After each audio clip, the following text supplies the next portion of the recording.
लोग का main focus, क्योंकि आज के दौर में जो हम लोग 2005 के बाद के कर्मचारी, हमारी मुख्य मांग ये पुरानी पेंशन हम लोग को किस प्रकार से मिल पाए, चाहे प्रांतीय नेतृत्व हो, राष्ट्रीय नेतृत्व हो,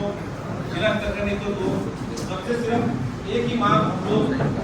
करने के लिए तैयार रहते हैं कि हमारी पुरानी पेंशन किस प्रकार से मांग। सरकार जब 2004 के अंदर भाजपा सरकार में इसे प्रस्तुत किया संसद में, परंतु इसका इंप्लीमेंट करने वाली सरकार भी कांग्रेस थी और 2005 से लेकर 2015 तक लगभग पिछले 10 सालों जो 10 साल गए, वो 10 साल में नए कर्मचारियों की संख्या नगण्य थी। इसमें से कोई आंदोलन और कोई मांग भी नहीं रख पाई। 2015-16 के बाद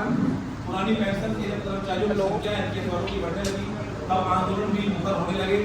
और आज उसका नतीजा यह है कि 2015 के बाद ही एनपीएस के अंदर 3 बड़े इंप्लीमेंट हुए,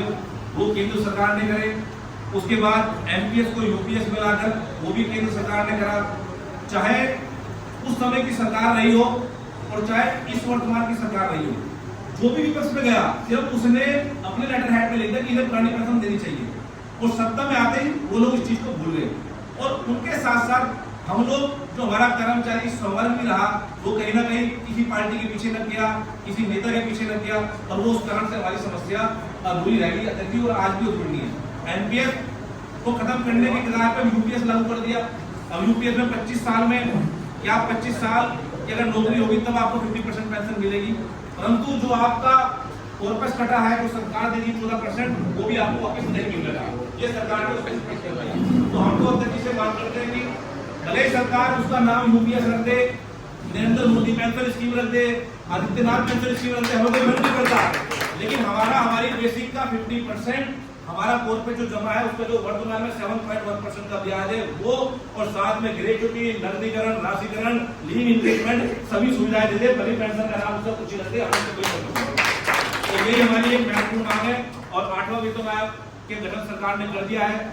अभी मैंने कल एक पोस्ट शेयर करी थी कि हमारा डीएवी 53% हो गया, सरकार ने 50% डीएवी नहीं मर्ज करा। अगर सरकार डीएवी नहीं मर्ज कर दी तो लगभग ये मान के चलो कि जब तक ये 8वां वेतन आयोग लागू होगा हम लोगों को रोज मतलब हर महीने 1200-1300 रुपए का नुकसान इसमें भी हो रहा है। तो सरकार की नीति की नुकसान को आप पूरा करते हैं 8वें वेतन आयोग दे। तो मेरा से निवेदन है कि हमारी उस वेतन आयोग में यही मांग कर दिया है कि वेतन आयोग की घोषणा होने से बहुत हो रही है, जब ये इंप्लीमेंट हुआ उससे पहले हमें 50% हमारा डीएवी मर्ज कर दे साथ में, जिससे हमें उसका भी लाभ मिलता रहे। और पुरानी पेंशन स्कीम का चाहे नाम कुछ ही रख दो आप, हमें कोई आपत्ति नहीं है, हमारा लाभ 50% हमें वो दे दो और हमें इसके अलावा बहुत कुछ नहीं चाहता। बाकी जो वेतन की संगतियां हैं वो हमारे प्रांतीय नेतृत्व बहुत अच्छे तरीके से हमारी लड़ाई लड़ रहे हैं, उसका काम चल रहा है। बस एक निवेदन यह है कि प्रांत स्तर हो, जिला स्तर हो, ये सब लोगों को मिलकर